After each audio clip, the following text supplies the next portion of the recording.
I welcome you to the Messiah channel. We are End Time channel.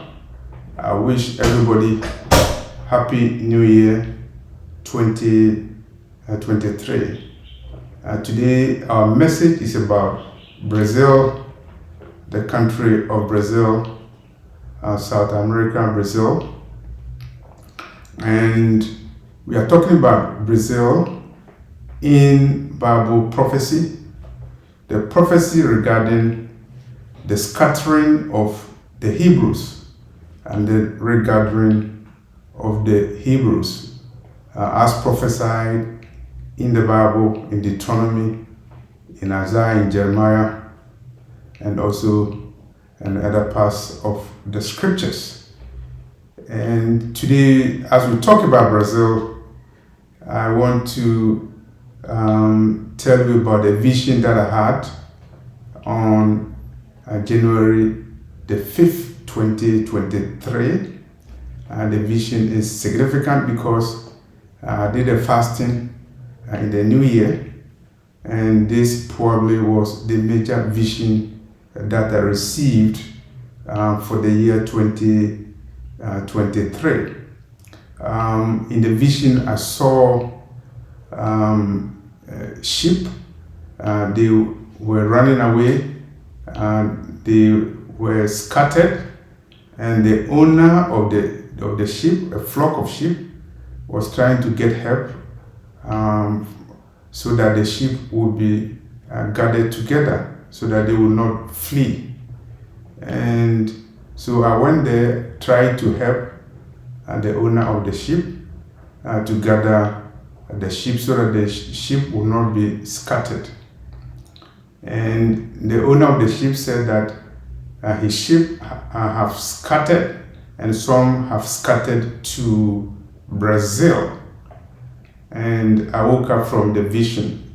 So if I analyze the vision, one, there was scattering of sheep. A sheep is a flock, the flock of God, the flock of the Messiah, and they were scattering, they were fleeing, and they were moving away.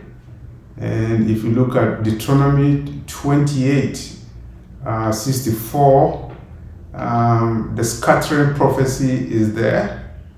And if you look at Isaiah 11:11, the regathering prophecy is there.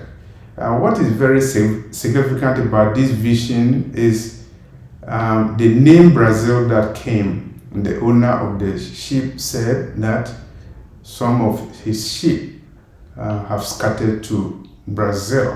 So when I woke up from the vision, I knew that the Lord was speaking to me about the scattered children who are in Brazil.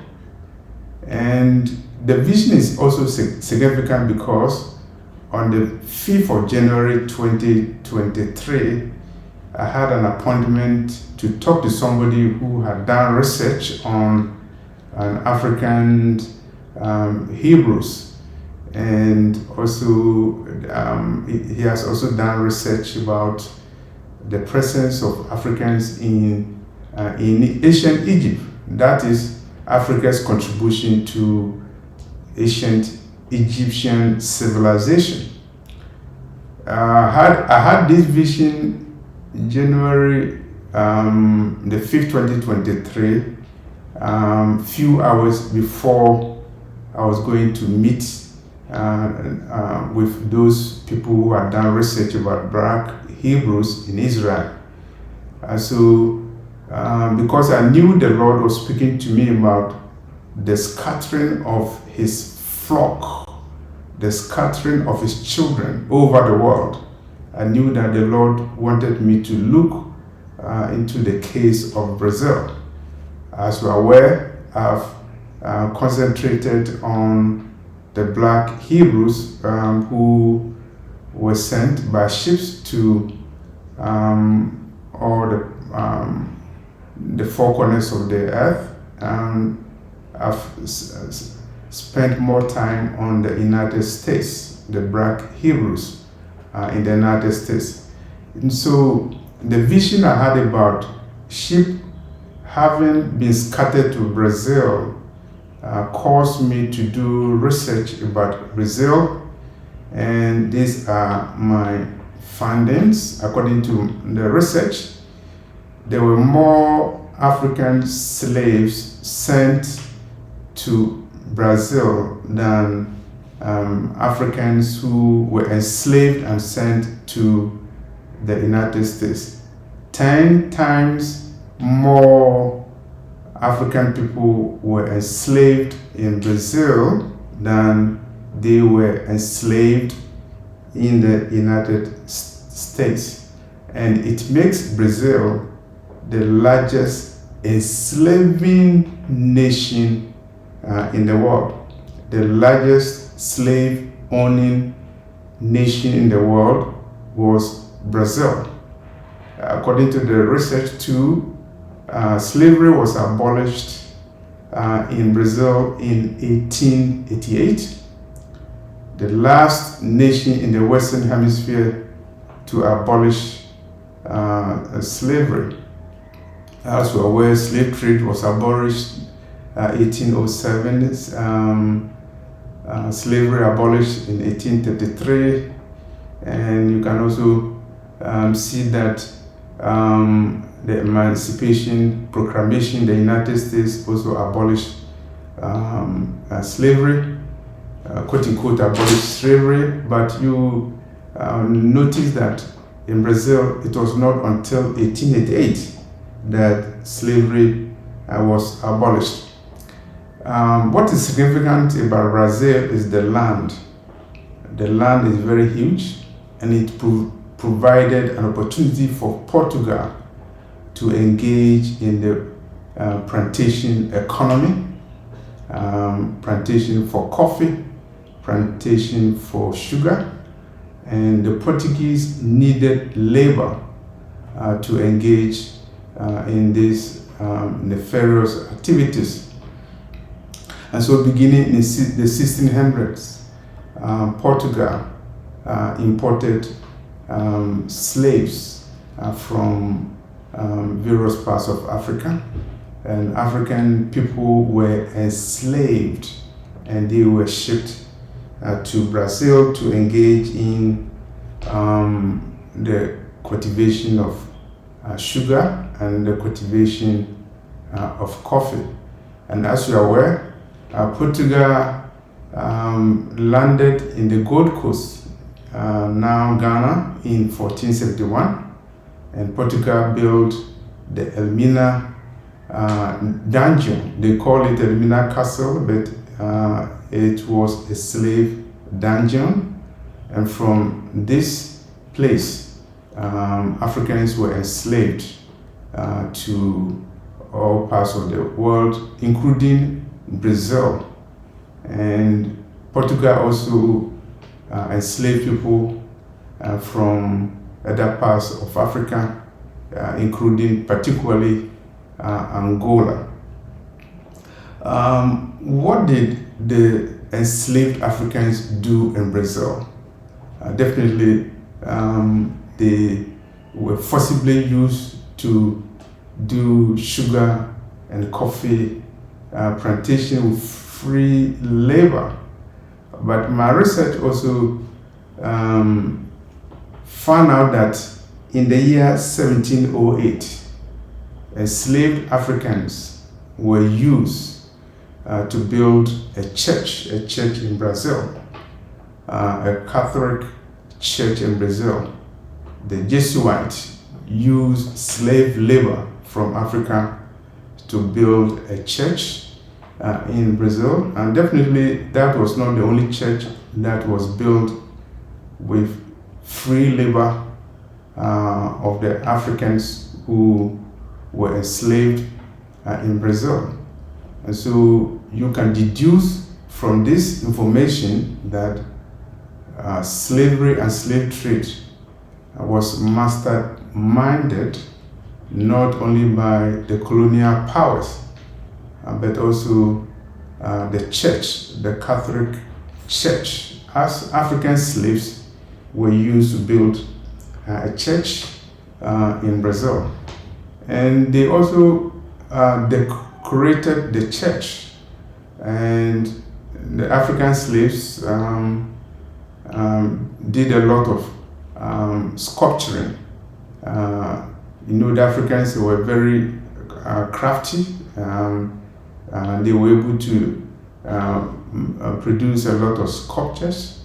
And one of the sculptures that they built was the sculpture of a pregnant angel who was pregnant. And so we can see that the Portuguese used African slaves to engage in idolatry and even to do things that blaspheme the true church of God and the image of God.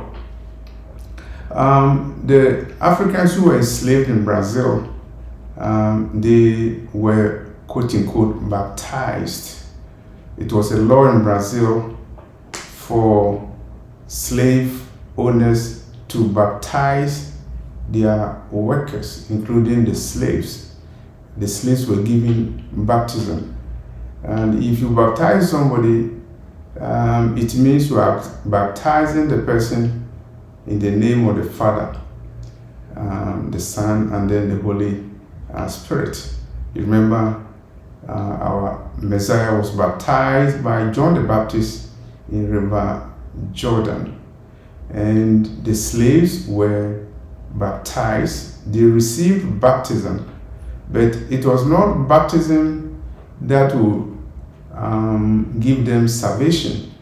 It was baptism that was blasphemy. It was a hypocrisy, because the Portuguese thought that they were enslaving the Africans in order to civilize them.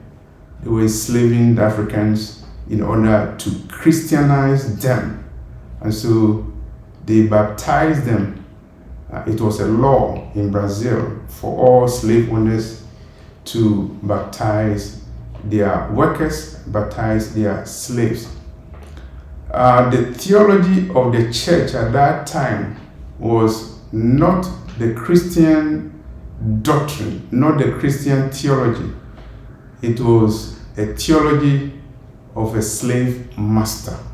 And so the slaves in Brazil, they were taught to believe that serving your slave master means you are serving God. So that was part of the theology. And the slaves were also taught that the outside body, the exterior, is sinful, but the inside, the soul, can be saved. And they consoled the slaves by telling them that the trials and the tribulations that they were going through, those trials and tribulations are temporal, because in the next age that is coming, they will not go through any tribulation. So they should just they should just be patient for the temporary tribulations and the trials that they were going through in this world. I'll watch a video, and the video was quoting a priest who was saying all those things, that it is good for the slave to serve the slave master, because by serving the slave master, they were serving God. And someone, a slave owner, he was talking about what you need to have a slave in Brazil, and he mentioned three things. One, the slave needs bread, the slave needs clothing, the slave needs a stick. So you give the slave a bread, a piece of cloth, and a stick. Bread to feed on, cloth to have as shelter, but the stick is what you use to beat up the slaves. It was unlawful to carry weapons to the plantations, but the slaves were being beaten, they were being tortured, and they were being raped in Brazil. And the slaves were given 300 lashes. Punishment of slaves in Brazil was very brutal. A slave, for his or her punishment, could be given 300 lashes. And the wounds will be healed, will be dressed with salt and pepper. The wounds of the bruised slave, the slave who had been injured after being lashed 300 times, the wounds will be addressed or will be dressed with salt and pepper. And so there's no question that the slaves who were sent to Brazil went through dramatic torture and torment. And you can relate that to the curses imposed on the children of God in Deuteronomy chapter 28. You can relate that to the slaves, the Africans who were enslaved in Brazil. And if you're looking at the origin of the slaves who went to Brazil, a lot of them came from Nigeria, the Yoruba tribe in particular, and the Fon tribes too, and also from Angola. And you have to remember that among the colonial powers, Portugal was exceptional in the brutality that it meted to the people who were enslaved, Africans who were enslaved.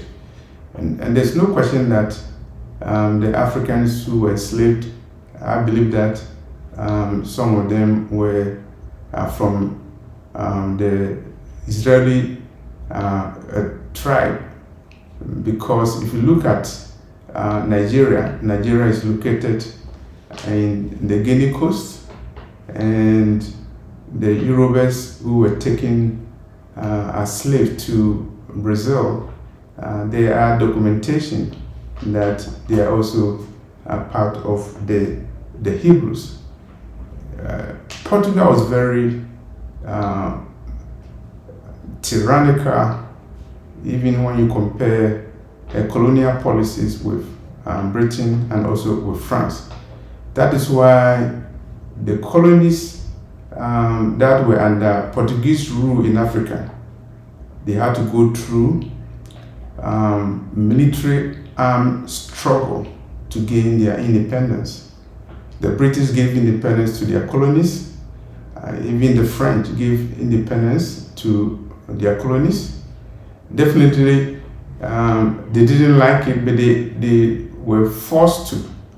But if you look at Portugal, Portugal didn't want to give independence to the African colonies, because Portugal considered Africa as part of Portugal. And so Angola and Mozambique went through wars of national liberation against the Portuguese. And the Portuguese forces were helped by the Western powers, as the Soviet government, the Soviet Empire, and Cuba and the former Soviet Union gave their support to the national liberation movements who operated in Angola and Mozambique, nations that were under Portuguese colonial rule, and nations that also contributed slaves for Portugal to build the sugar and coffee plantations in Brazil. And so the prophecy about the scattering of the children of Judah, the children of Jacob, also applies to Brazil, because the Lord showed me in the vision that some sheep had scattered to Brazil.